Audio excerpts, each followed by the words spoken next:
All right, we are live. We are live. Thank you for folks for checking this out. This is live in Washington, D.C. I am Chase Oliver, presidential candidate for the Libertarian Party, and we are here in Washington, D.C., the belly of the statist beast, for our national convention. I'm very excited to be participating. I've already met so many amazing folks who have already showed up here, and tomorrow things are just getting started. So if you are a delegate, make sure you say hello to me. Thank you for coming on to the live stream. And of course, you have until tomorrow night at 8 p.m. Eastern to donate to get me on the presidential debate stage here in Washington, D.C. They are taking the top 5 participants. So please go to lnc2024.com/presidential-debate-contest. If you just go to lp.org, it's the first thing that pops up. It's the pop-up ad that splashes right there when you go to lp.org. So if you want to go there, please donate, help get us on the debate stage, make sure we have a voice for liberty on the stage at the National Convention. And of course, we are going to be taking some questions and answer here in just a little bit. I'm going to have Amber, my amazing media director, coming up here to help facilitate that with me. But in the meantime, I just want to tell you a little bit about what we're doing. So first and foremost, you guys, I encourage you to check out our table at the convention. We have some cool stuff there, but even better, we have an entire breakout room that will be complete with, different kind of multimedia stuff, interactive elements. And so please come check out our breakout room, enjoy a little bit of time. And if you are in DC and you're a delegate, come see me tomorrow night at 10 p.m. at the Radical Caucus Suite. We're going to be doing a little bit of a mixer, kind of a post, Thursday night, end of night, a little bit of fun out there. And so we would love to see you out at the Radical Caucus Suite tomorrow night. We'll be, of course, talking about radical libertarianism. I look forward to meeting so many caucus members as well as other delegates from across the country. Just come on out tomorrow. But so I'm going to bring Amber on up here. How we doing, Amber? Tired, but excited. Hey, you are speaking my language. That's exactly where I'm at right now. Tired, but ready to go. All right. So there we go. Go Chase. Thank you, Joey. We're going full steam ahead right into this convention, ready to make waves, ready to push the message of liberty, particularly as there's so many statist candidates who will be gracing our stage. We want to make sure that there is a loud and clear contrast to the two-party system and even to RFK. And that's what this campaign aims to be. I am going to just go. I love how our best candidate for president is just a gay dude with a gun. I'm all for it. Well, I am just a regular dude who likes dudes, who also likes firearms. And you know what? We're free people. You just be yourself, man. So thank you for that. But if you have any questions, feel free to drop them in the comments section here. If you're watching on Facebook, on X, or on YouTube, you can comment and we will catch those as we go through and start doing a little question and answer. I did arrive yesterday into DC. I was supposed to get in here Thursday, but I came in a little early. So I'm at this hotel across the street from the venue called The Generator. They have, I don't know if you can see the picture of Thomas Jefferson behind me, and there's like fingernails scratching him. It's the weirdest picture. But if you like avant-garde art, that's kind of DC related, this is the hotel for you. But we got in a little early. And by a little early, I mean really late last night. We were supposed to be rolling in probably around 7 or 8 p.m. We ended up after midnight getting in because we left a little late and got a flat tire on the way to DC. So I got to change a tire and ride on the donut all the way up, which is always fun. But yeah, we're going to have a great time here at the convention with our breakout room, with our tabling, and of course, being on the floor, having fun, doing that stuff. I'm a delegate from Georgia, so I'm going to be doing the same job that many of you will be doing. And so I'm really looking forward to seeing so many of your faces, so many people that, I joke that the Libertarian Convention is like where you get to meet all the people you only know from Facebook or Twitter. Like you actually get to meet them in person and realize that, hey, we don't really hate each other. We're not really, as confrontational as we'd like to be or as we thought we'd be. We're actually a lot cooler when we just hang out with each other. So I'm looking forward to doing that. And so, by the way, if you're watching this, make sure you share it on whatever platform you're watching it on. I don't think you can share it on YouTube, but if you're watching this on Facebook or X, please make sure you're retweeting it or sharing it out, reposting it, whatever word Elon wants us to use. But make sure you're doing that. Amber, you're getting into tomorrow? Flying in tomorrow? You're muted, but yes. I'll be there around 8. Going to get there around 8. Well, we are going to have a great fun. I see this comment here. I wonder how much you agree with it with me from that one goblin, right? Where is it? Oh, that's a different one, but I like that Mohican Libertarian. Burn one together, yes. But in all honesty, libertarian infighting is the sole thing holding us back. I could not agree more. I want to be a unifying candidate. I want to be a candidate that says, wherever you came to liberty from, as long as you support the right of people to live in their own existence in peace without harming other people, you should be in the tent helping us out, joining together. All the caucuses should be able to work together. That's the whole point of this whole thing, is to actually have some sort of unified liberty voice so that we're a real check against the two-party system. Infighting does not help that. Now, there's always a discourse and running against each other for nominations and things like this. But I think if you look at my campaign, the tone that we put forward, and if you want to speak a little bit on this too, Amber, like even in internal communications with our campaign, if I see negativity against other candidates or that kind of stuff, I'm the first to stop it, because it doesn't belong in a campaign that's about building things up, right? Tearing other people down doesn't work. You're on the staff. Yeah. I hate drama too, so this is great. Yeah, we're a very not drama-filled campaign. We're a campaign that's mostly about positive messaging, that is putting the message of liberty out there. I'm going to throw up another, you guys are throwing up so many great positive things. You're doing, where is it? You're doing great, Chase. Well, thank you, Courtney. I hope you're doing great wherever you're at. Whether you're on the way to DC or anywhere else, I hope you're doing great in whatever it is you're doing. There we go. So someone said, help Chase get to the debate stage. Give your money, honey. I agree. Give that money, honey. And how can we do that? Well, I'm going to throw that banner up one more time. You can go to lnc2024.com/presidential-debate-contest. Or you could just go to lp.org and click that first splash page that pops up. And you right to that page where you can donate to help get me on the debate stage. We need every dollar counting. Every dollar counts. If you donate while this live stream is going on, comment and let us know. I'd love to thank you in person as you're doing that. So if you're able to give tonight, please comment and let us know so I can go ahead and say thank you right here on this live stream. Now, let's see here. What do we got planned here? I'm just looking over some comments. You know me, I get distracted easily with this kind of stuff. But yeah, so we have a very busy weekend tomorrow starting. If you're getting to town on Thursday, make sure you get credentialed here at the Hilton Hotel in Washington, D.C. if you're a Libertarian Party delegate. And then everything really starts Friday. And Friday is when we're going to have hopefully a presidential debate. Hopefully, I see a lot of temperature in the air for moving president and vice president and LNC, all that stuff ahead of time, and moving the platform and bylaws to the end. I think we do need that, because if Donald Trump is going to be gracing our stage on Saturday night, we don't need a libertarian candidate to rebut him. We need the libertarian candidate to rebut him. And I want to be that candidate. I believe that I can give a very forceful contrast to Donald Trump and his brand of authoritarianism with this positive, powerful message of liberty that this campaign has brought about. So, what's Dale saying here about ranked choice voting? Let's see. Oh, why is my thing not working? There we go. Can you grab that comment? There we go. If all states had ranked choice voting, I honestly believe you could win outright. I don't disagree with that. I honestly think we could win outright if we had ranked choice voting. But the way to do that is to force those changes in our local communities to change the way we vote. And that starts with informing voters that they're being basically screwed over with plurality voting across the country. That's allowing people who get under 50% of the vote.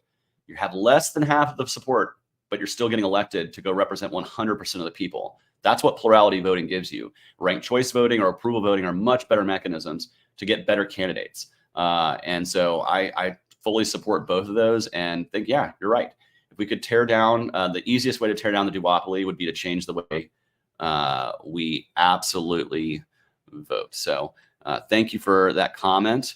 I appreciate it. Totally in line.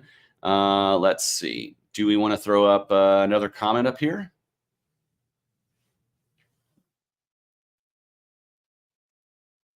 Yep. You muted me. Every time.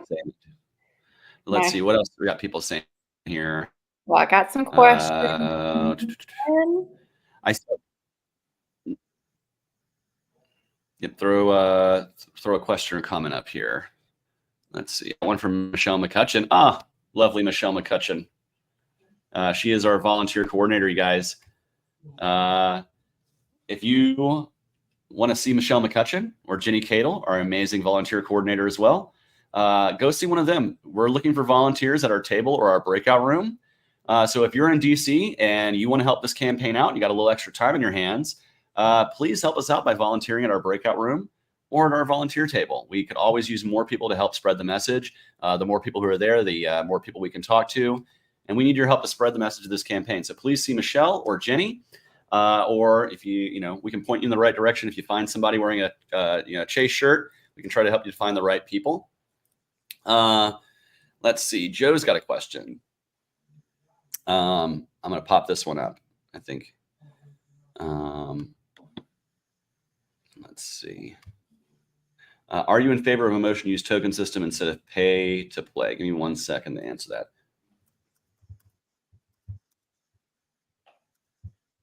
Sorry, I type very slow.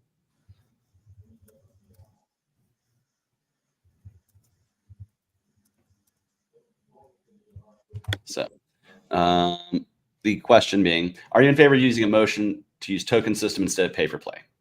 Absolutely. I think that's a better way to do it. I've said that in past debates that, while I think I'm going to be in the top 5, of course, I encourage people to give because unfortunately, we're not using a token system. This is the system we are using.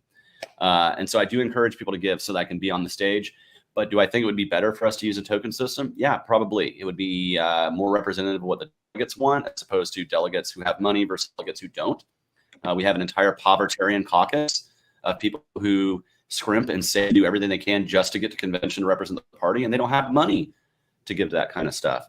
And so, so I'm going to pop you back there. And if you can keep throwing questions up, that way you can hang out on mute since I keep telling you to unmute all the time. I'm just going to throw you backstage and you can keep throwing these comments up for me. But it's very appreciative always. But of course, I would like to use a token system as opposed to pay to play. But unfortunately, that's not the system we have. So I have to play by the rules of the game that I'm playing. And that game is win the Libertarian Party nomination. And we got to be on that main debate stage. And so it's very, very important for us to do that. Let's see. So, but thank you for the question. And I'm glad I could so very easily answer that one for you. Next question or comment we got up. In the meantime, if you guys want to visit votechaseoliver.com, you can join our email list, sign up to be a volunteer, or become a donor supporter yourself if you'd like to help the campaign. So let's see. I'm going to grab another comment here that's been starred. What is your campaign slogan? Do you have one? Well, we have a couple of campaign slogans that we have used. One of them being winning liberty for the next generation. This is why it's so important for us to reach out to Gen Zers, because we have this golden opportunity to bring in so many people from this next generation who are engaged voters. There's going to be 40 million potential Gen Z voters in this next election, right? And they are voting in a higher frequency than millennials did at the same time, or Gen Xers or boomers did at the same age range. And so this is very important for us to grab the next generation for liberty, because if we bring them in the tent now, we actually build our party foundation up. We did a recent survey on our social media, the campaign social media, and we got thousands of respondents. And the question was, it's like, what age did you first start identifying or calling yourself a libertarian? And the most popular age range, like most answer, was 18 to 29. There was a lot of under 18 people too. And that even goes for party members who have been in the party for decades. They first became a libertarian when they were young. And so it's really important for us to target that demographic, to bring them into the libertarian sphere with a message that is positive and says, this is what the world can be if we just embrace liberty. You have a future that's worth fighting for. Do not feel completely despaired and giving up, because if we organize together around the ideas of liberty, we can have a much more free and prosperous world for ourselves today and for our kids and grandkids. But we need you in that fight. We need to inspire Gen Zers to get into the fight for liberty. And so winning liberty for the next generation is our current campaign slogan, as well as our current campaign goal. We want to win that next generation so we can bring people into the tent. Let's see. I'll take this next one from I'm Papa B. Hi, Papa B. Other than the nomination for president, what would you like to see come out of the convention? First up, an amazing ticket would be great, right? We want to win that nomination. We want to be able to fire on all cylinders. But other than that, I hope that the delegates elect an LNC that's ready to get to work, ready to organize, help to build for this campaign season, ready to help fight for things like ballot access in every state where we need that fight. We need that organization together. And I'm hoping we have more consensus as a party. I'm hoping we can see less infighting on our LNC board and more getting to work. Like, I would much rather see, instead of us spinning wheels, I would much rather see us building things up. And so, my ultimate, dream out of this, outside of winning the nomination, was be whoever is elected to the LNC, wherever they come from the party, whatever they do, that the day after the convention is convened, they get to work as a unified party. We need this. It is literally anything else will shrink our party, and we cannot shrink. We have to grow. If we don't grow, we're ceding the field to statists, to duopolists, to keep controlling the political system. So we have to grow, and that growth involves professionalism, it involves unity, and it involves working, like actually working hard, putting the feet beneath you and going out and doing the gritty hard work. And I think we need to continue that to see growth. So that's the ultimate goal, of course. And I would like to see us unify as a party just around this campaign. And I'm hoping we can do that. Let's see where else we got here. If I win, how am I going to bring the Dave Smith, Scott Horton wing of the party? First off, Scott Horton's an anti-war activist. If that's his most important issue, he should not have a problem with me being the candidate. I have opposed the warfare state since before I even called myself a libertarian. I have been fighting neocons since many of the libertarians were since some people that I know who are diehard libertarians today were neocons back in the day, right? I have been fighting since the Bush administration, the war state, ever since I've been an adult. So I'm hoping that people can see that I am anti-war to the core, that if you want an anti-war voice, you should not fear me being the nominee, because I will never shut up about peace. I will never shut up about ending the military industrial complex, control over our government, control over our legislature, and the abuses that causes, the death that causes around the world. Every time I read about more people dying in Gaza or anywhere else where we've exported weapons or sold weapons to regimes that have been used to brutalize people around the world, that hurts. It hurts my heart. I have empathy for those innocent people who are dying around the world because of the warfare state of the United States. And so I'm hoping that they can see that desire, right? And really that I hope some people who might be my critics can actually get to know me and know that I'm not some sort of scary boogeyman to be worried about. I think the greatest misunderstanding about me is some people accuse me of being a leftist or even a former leftist. Even when I was a Democrat, I would never have described myself as a leftist, right? I've always been somebody who's wanted taxes low and guns to be readily available, and who hates the warfare state. And I'm hoping that with the energy and enthusiasm, I'm hoping that everyone across the spectrum of this party can see how hard I'm going to work for this party, to build this party foundation up, to support candidates. Again, I don't care where you came from in this party. If you're willing to work hard as a candidate, and if you can tell me your win number, if you can tell me the issues that you care about fighting for that are central to liberty, I'm going to get out there and door knock for you. I'm going to get out there and fight for you, because part of being a presidential candidate is doing that work, is to helping support the down ballot, the people who are in electable races that can win. There's so many races that I've heard about that are just like this. The one that always first comes to my mind is Michael White in Arkansas. The dude's in a 2-person state legislature race, and he has a real potential to put a libertarian in a state legislature in Arkansas for the first time ever. That's support. I'm the candidate. I'm going to go out and support candidates just like that, or candidates who are helping to secure ballot access. When I was in Texas, I was in Austin. a while back. We helped raise thousands of dollars for candidates who are ballot access candidates, people who are running statewide who help secure ballot access in Texas. And we're going to keep doing things like that. We're going to connect our donor network to those winnable races and help put the fuel in their tank to push them across the finish line. Because if we don't, what are we doing? We have to help support those victories across. I know how you feel about DHE and RFK at our convention. I assume you were stoked about Dr. Ron Paul closing out the convention, a real libertarian. Well, I am going to be extremely happy to see Ron Paul speak. The guy brought a lot of people into the libertarian movement.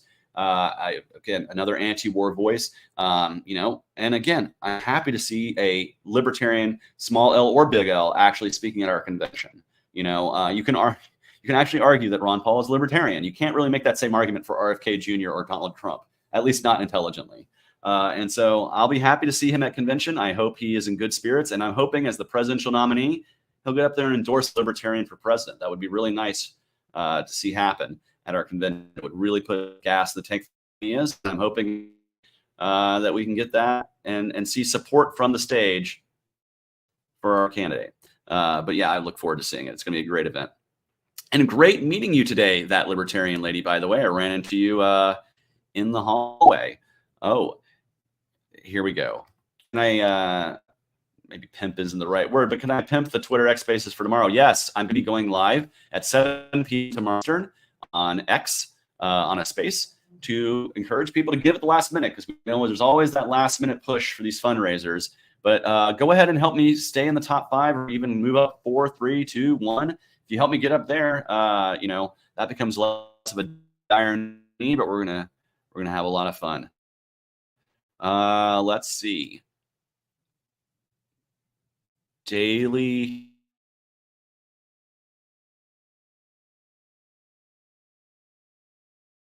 nod. There you go. I think we got interrupted for a second there. Sorry about that. Folks can still see me. What am I going to do with justice?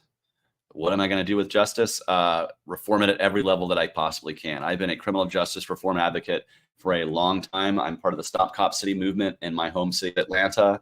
I believe we need to reform the justice system at every level, from your first interaction with police all the way through the trial phase, and through the way we treat people in prison and even in post-release.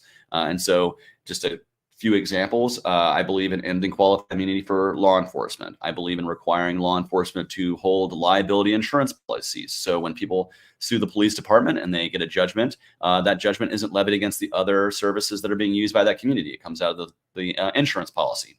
It's a free market mechanism to keep bad cops off the street, because if you're uninsurable, you just can't be a cop. I believe in things like ending mandatory minimums that tie the hands of judges to treat cases on a case-by-case basis. Too oftentimes we have people taking plea deal agreements, even if they didn't commit the crime, because they see that the minimum sentence for what they're being charged with is outrageously long, and they don't want to run that risk. They'd rather just plead down, which is a miscarriage of justice. And so I would want to remove mandatory minimums. I want to remove the death penalty. We're one of the few nations in the world that still has a death penalty. And let's be real, guys. If we give the government the right to kill us, you're giving them the authority to do pretty much anything they want with you if they can summarily decide to end your life via judgment. It also doesn't really work. It does not deter crime. And there have been too many instances where we found people who were innocent, who were already put to death. You can't unkill somebody. You can, if somebody's found innocent years later, release them from prison. And they'll lose years of their life, and there's that trauma that they'll have to endure, but they're still alive, right? And then just ending the drug war so that we don't have so many people getting thrown in jail to begin with when they really should be needing help with addiction, decriminalizing so much of society that if you're not hurting anybody, there shouldn't be a law against it. So there would be massive, if I could wave a magic wand, changes to our justice system that would actually be, truly just. And for sure. Let's see. If the population sees unity, hopefully more will understand the need for liberty. I agree. I think if we're a unified party coming out of this, if we are fighting for the principles that we all hold dear, that root in the message of non-aggression, that if you're not doing any, if you're not harming anybody, you shouldn't be harmed, that kind of mindset, I think we could really break through to the mainstream of the public, right? But we can't be fighting each other. We can't be sniping. And so I'm going to be trying to be that candidate that brings people together. And if you've noticed, as a candidate, I don't personally attack my other libertarians who are running against me, even for the nomination. I try to avoid that as much as possible. You know, I'll defend myself if I'm attacked, and you know, but for me, it just really it doesn't work well if we're just sniping at each other. We're basically doing the two-party system's work for them if we're attacking each other and just giving them ammunition to use. So yeah, I'm gonna before I go to the next question, I do want to keep pushing it out there. Go to lnc2024.com/presidential-debate-contest, or if you just go to lp.org, you can go right to that link on the splash that comes up on the page and vote for us with your dollars to get in the LP debate. Voting ends tomorrow at 8 p.m. So get your support in now. Line up support for tomorrow. Let's do this. I tried to ask a later stream, but do not remember an answer. What's your favorite economist and or econ book? Well, you know, I'm not the biggest reader of thick economic tomes. But I've always appreciated Hayek and Mises, and of course Milton Friedman. I think is the greatest. Honestly, I think Milton Friedman is the greatest like first entrance into libertarian economics because he comes to it from a position that I think the layman can understand. And so Freedom to Choose is probably like the first libertarian book that I really read and like resonated with me. And The Constitution of Liberty by Hayek is a great book. From 1960. It still is very relevant today. So those are probably my top two. And then Mises on Liberalism is another great book. So those are probably the three that I would just recommend to a random person who's like, hey, what kind of econ book do I want to pick up? But of course, I always do recommend that there's a lot of other ways to get people liberty-minded without throwing economics into them, because economics can be a big thing for people. But if you are certainly one of those libertarian types and economics is your thing, those are three good recommendations if you haven't read them. Let's see. Any hope for a debate with Trump or RFK if I win the nomination? Well, I frankly would like to debate both of them and President Biden. I think, you know, the first thing we're going to do once we win the nomination is make sure CNN knows that we should be on that debate stage next month, that we are on enough state ballots to win 270 electoral votes theoretically. And that should be what puts you on a debate stage. That would increase the debate stage theoretically by September to 5 people on a debate stage. I don't think that that's wrong for the American people to get to hear from not just Democrats and Republicans, but other parties as well. I would love for the Libertarian Party to be included in that, and I will fight for that inclusion. You best believe if I'm not invited to the debate in CNN, I'm going to be outside protesting the debate at CNN in Atlanta and encouraging libertarians and those who support free speech and breaking down the two-party system to get out there with me as well. So, yeah, so thank you for that question. Yes, we're looking for ways to make that happen if at all possible. Let's see.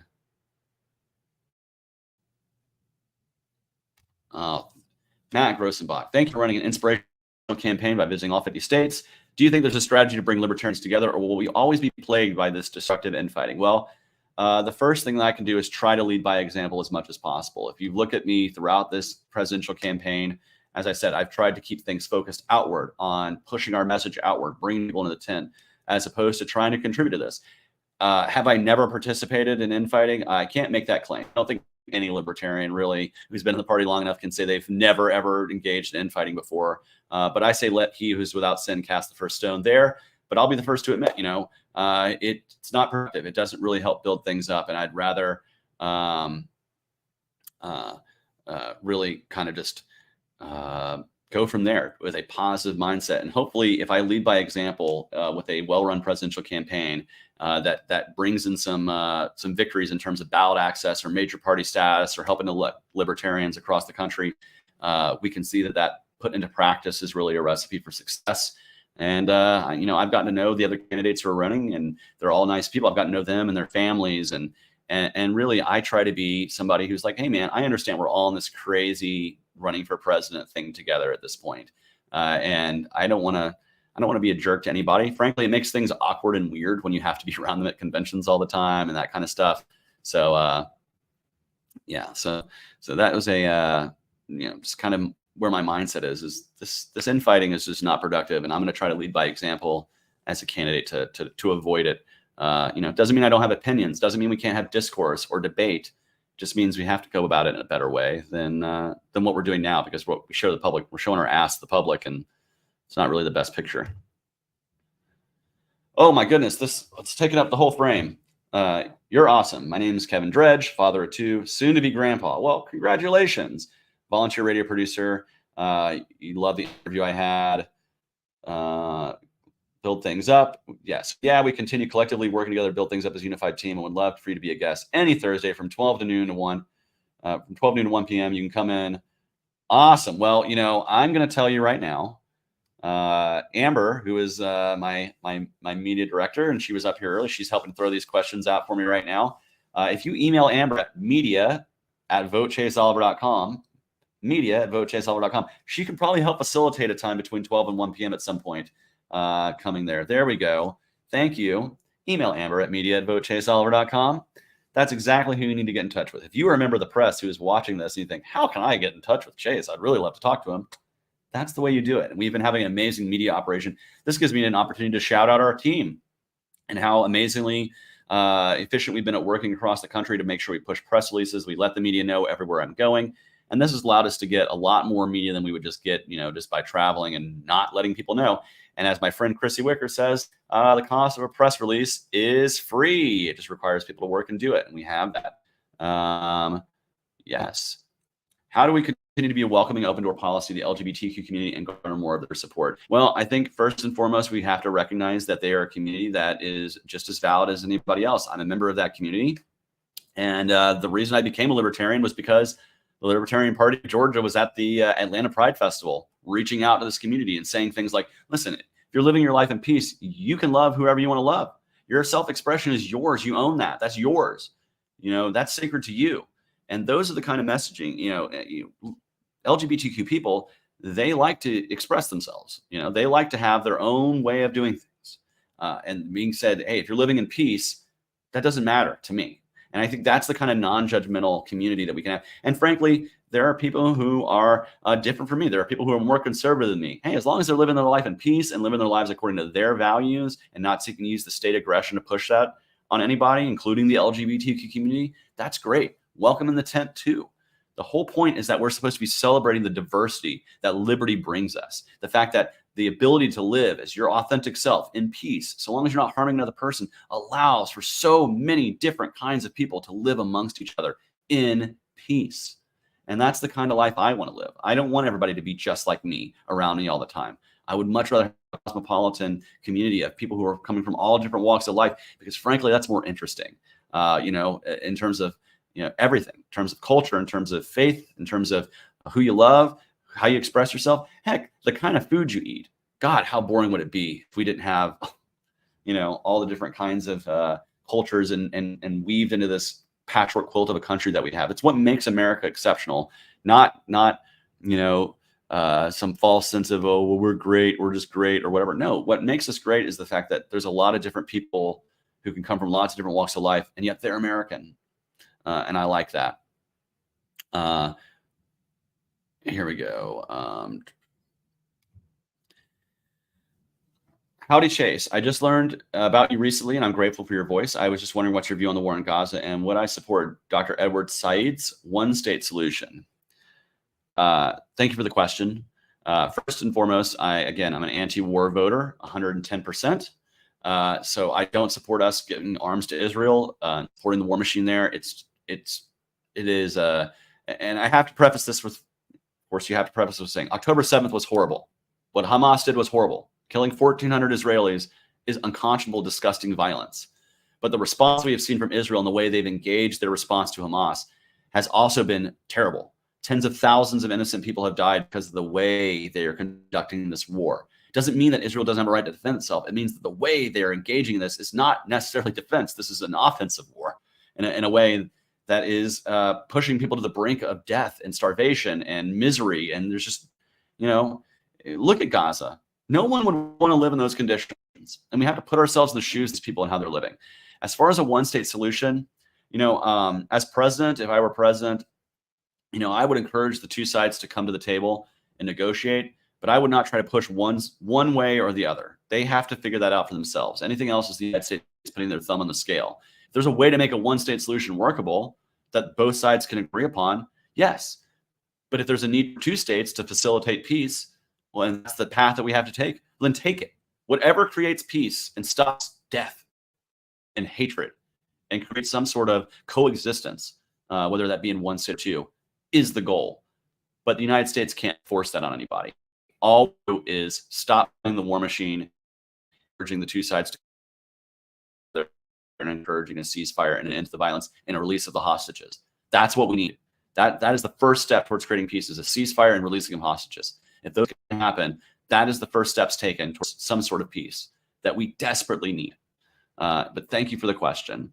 That libertarian lady, what would be the first three items I would tackle day one as POTUS? Well, pardoning Edward Snowden, pardoning Julian Assange, pardoning Ross Ulbricht, pardoning Leonard Peltier. Well, that's four. No, but let's just say pardoning people who need to be pardoned would be number one. Day one, I would signal to my incoming Secretary of Defense, as well as the Joint Chiefs of Staff, that we are going to be reducing the warfare state, that we are going to be drawing back the military-industrial complex as quickly and responsibly as possible. But this is their directive, and I am the commander-in-chief, and they won't be making that happen. And lastly, we'll be letting Congress know that if they don't submit to me a balanced budget, it will be a vetoed budget. We will no longer be adding deficit and debt spending. They have to figure it out. They're going to have to come together and figure out what needs to be cut, because we're also not raising taxes. We're not going to pay for our debt and deficit by stealing revenue from the pockets of individuals. We're going to make a balanced budget. We're going to cut inflation down, and that'll be tagged back to the market, as opposed to this artificial inflation that's creating trillions of dollars out of thin air. We're going to return some monetary sense to our country, and we are going to say, if it's not balanced, it's vetoed. So we'll be signaling those priorities if I were to be elected. But certainly the first thing that I would do, literally the second I say, so help me God, take my hand off the Bible, is walk up to the microphone and pardon Julian Assange, Ross Ulbricht, Edward Snowden, and Leonard Peltier.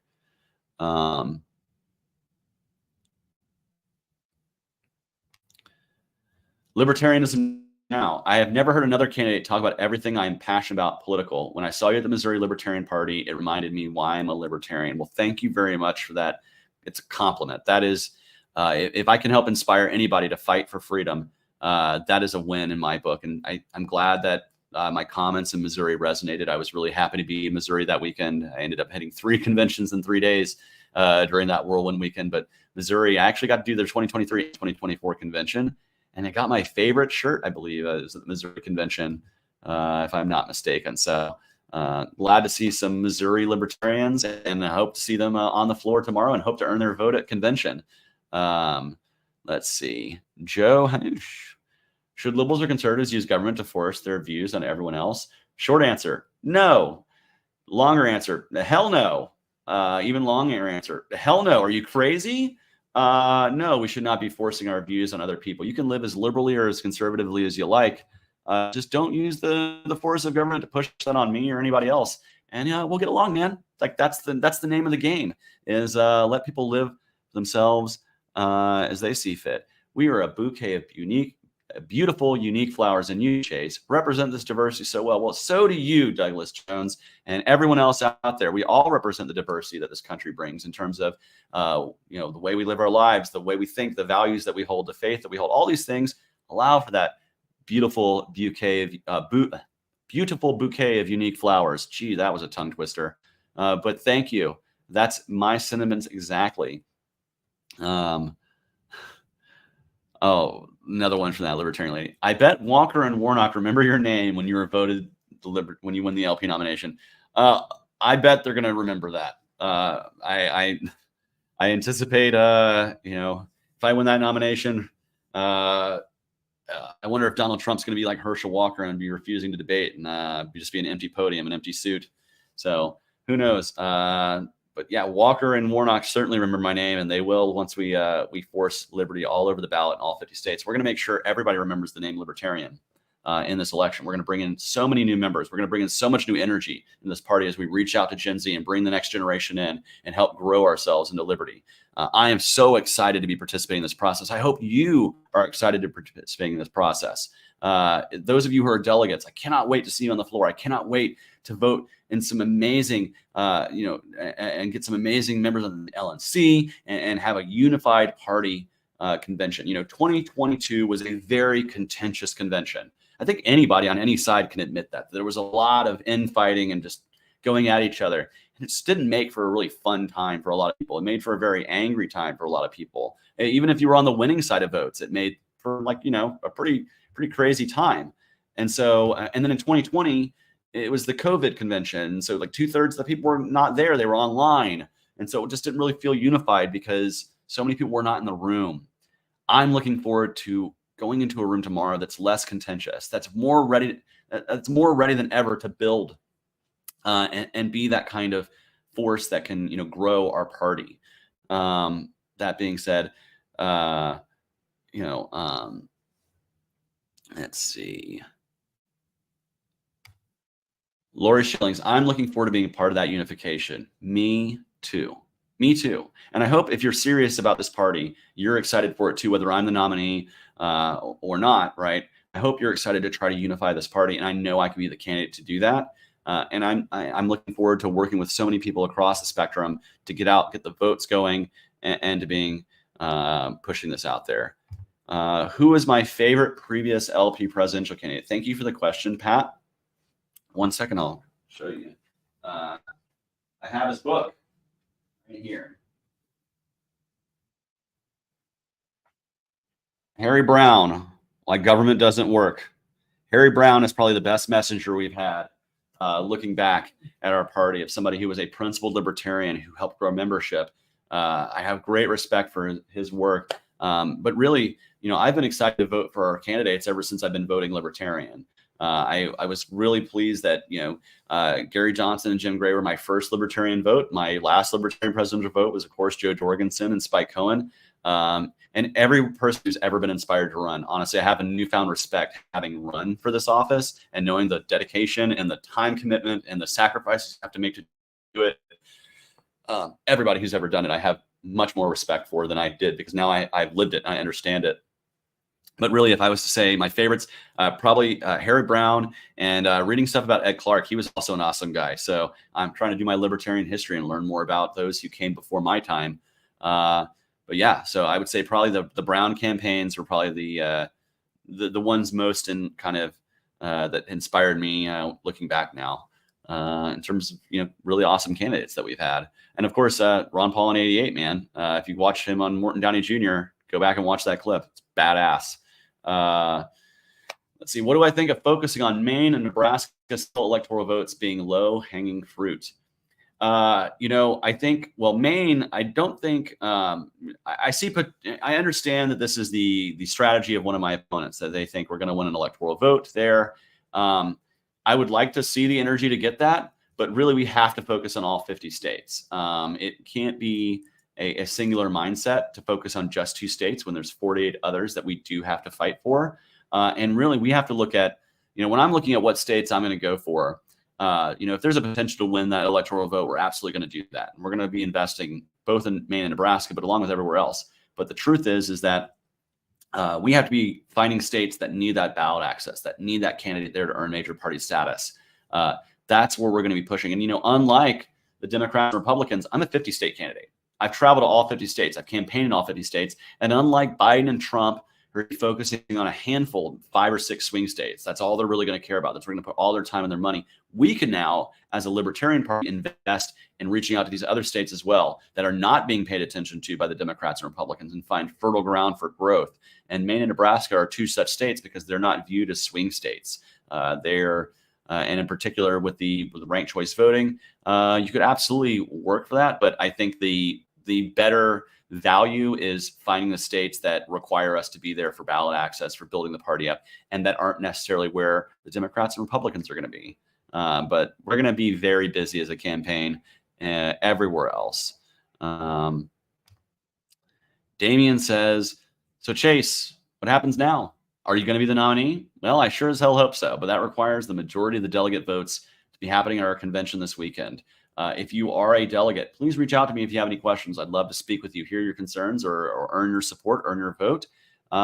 And we need to be on the debate stage, you guys. If we're not in the debate stage, doesn't really matter, because that's going to be like the most visible thing for delegates to see. So we need to get on there. So go to lnc2024.com/presidential-debate-contest, or if you just go to lp.org, it'll be the first thing that splashes up on your page. Support the campaign. Help us get on the debate stage. We need your help doing that. There's about 500 people watching. If everybody just gave $10, that'd be $5,000 in the bank, and it would almost assure us a spot on the stage. So if you're able to give, please do. Let's see.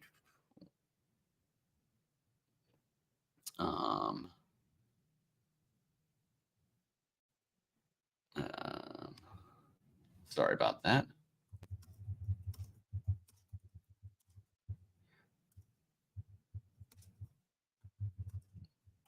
Excuse me. Sorry, I keep getting things that pop up and I have to say, nope, I'm on a live stream right now, you guys. Got to do something else. Let's see. Candidate Oliver, what can be done to correct the growing problems associated with the homeless and poverty plaguing this nation? Can the federal government offer effective solutions that the states can capitalize on? You know, I think the greatest way, first off, addressing homelessness is not a one-stop shop solution. We have to first address why people are homeless without a house, and what are the causes of poverty in this country. First off, one of the things that has people being homeless is the fact that housing is too expensive, that we don't have the supply where we need it to be in terms of housing and affordable housing for people to get up off of the street and be able to get their start. So I'm a big supporter of direct and mutual aid organizations that want to provide transitional housing to help get people off the streets, get them clean, sober, and an ability to start getting a job, to provide for themselves and then transition out of that transitional housing. I think if we could facilitate programs like that, but of course that's at the local level. These are not federal solutions.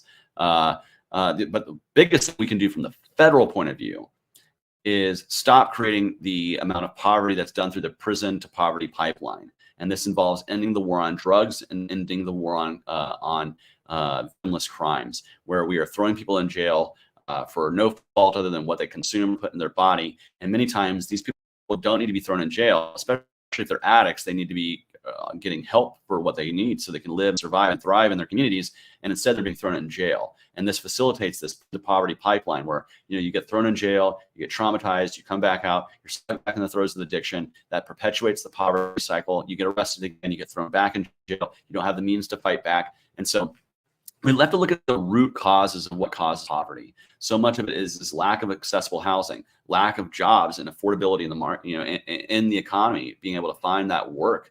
And some of that is that people are being priced out of those entry-level jobs as we continue to raise things like that, and create inability for people to have that entry-level position. And then we also need to look at what over-policing of our neighborhoods is doing, and the fact that we are basically cracking down on homeless people and abusing them even more when they already don't have anything. This creates further desperation. And again, it just creates more violence on our streets. I think we need to treat human beings with empathy and respect and start reaching out to direct and mutual aid and charity organizations that can help fill these gaps to help people. I just think every time about Erin Brown, she's an awesome woman in Columbia, South Carolina. She takes it upon herself to feed the homeless. She goes out in her van. She drops a table down with lots of food, gives out food to people who are in need, who are desperately hungry. And what did the state try to do? The city try to do? Prevent her from doing that, saying she was a nuisance and that she was a bad thing. She was attracting homeless people. No, she's attracting people who are hungry. Homeless people were already there. She's providing help for them. That's not a nuisance. That's actually a help. And in cities across the country, we see this kind of stuff. And certainly from the bully pulpit of being a presidential candidate, I'm going to speak out on those issues because I have empathy for my fellow man. I know what it means to live with very little. I lived paycheck to paycheck a lot of my life. And for me, I know what those struggles are. I wasn't born with a silver spoon in my mouth. I wasn't an elitist, from an elitist politically connected family or somebody who's been in government for 50 years, who's been living off of the taxpayer. No, I'm somebody who's had to live in the real economy and suffer the real consequences. Inflation is the most regressive tax. It hurts those living to paycheck the most. Absolutely true. Absolutely 100%. I say, inflation is a tax that hits your money, whether it's in your pocket, your bank account, or in your business. It doesn't matter where you put that money. inflation hurts it. And it is a tax for sure. And it's a tax that doesn't require legislating a tax. All they have to do is legislate more spending than they take in.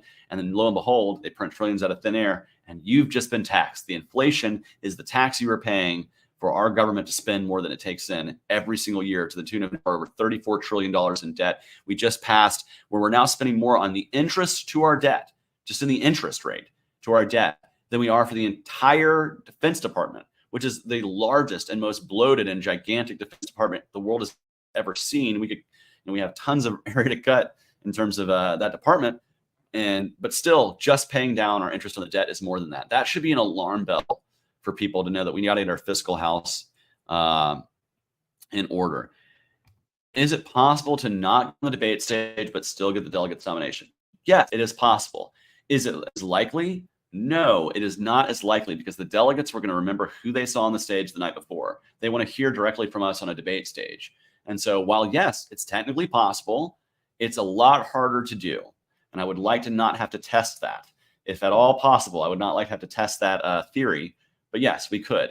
If you go to lnc2024.com/presidential-debate-contest or lp.org, you can contribute right now. You have until 8 p.m. tomorrow to do it. I encourage you to please give, if you can, to get us on the debate stage so we can let the delegate body hear about this campaign and hear about all the hard work we've done as we've traveled across all 50 states. The metrics are speaking for itself. We've traveled the most places. We've done the most campaigning. We've got the most volunteers. We've earned the most donor support. Now we need to get that debate stage so the people who are in that room can hear that story. And we need your help to do it. I love this question. Question from Neoliberal Tears. Do I have any pets?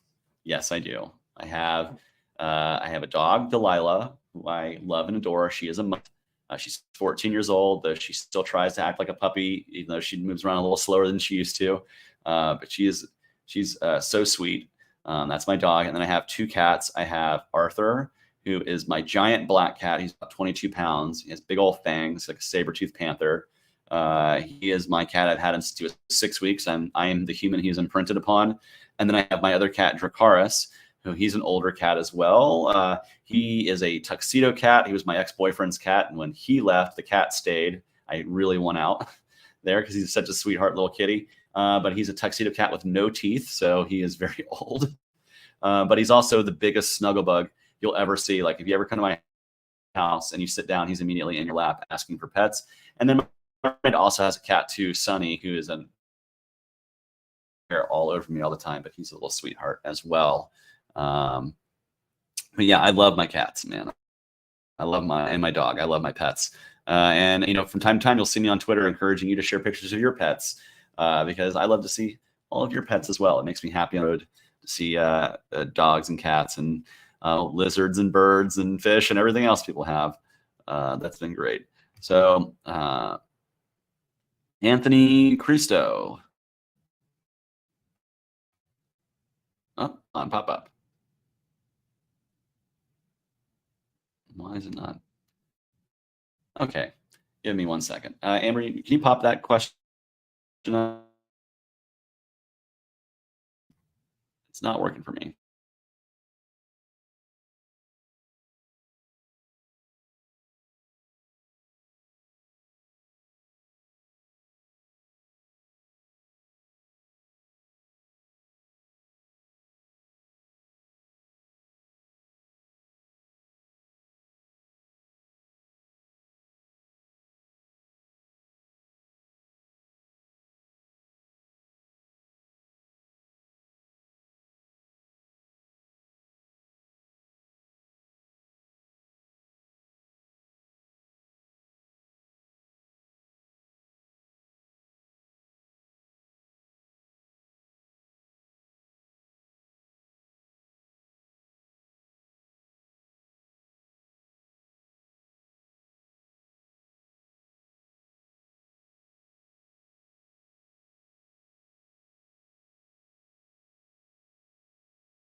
Looks like the hotel Wi-Fi got the best of Chase. I'm sure he'll be back in just a second. Looks like the hotel Wi-Fi got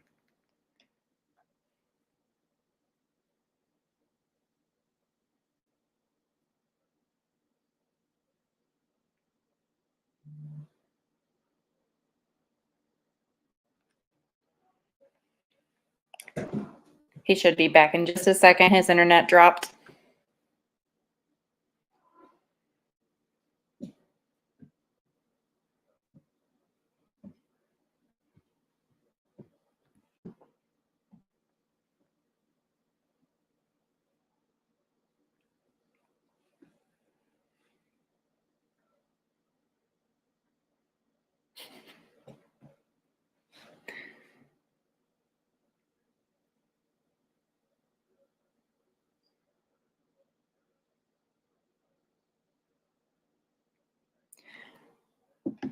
I think that Joe is asking me this question.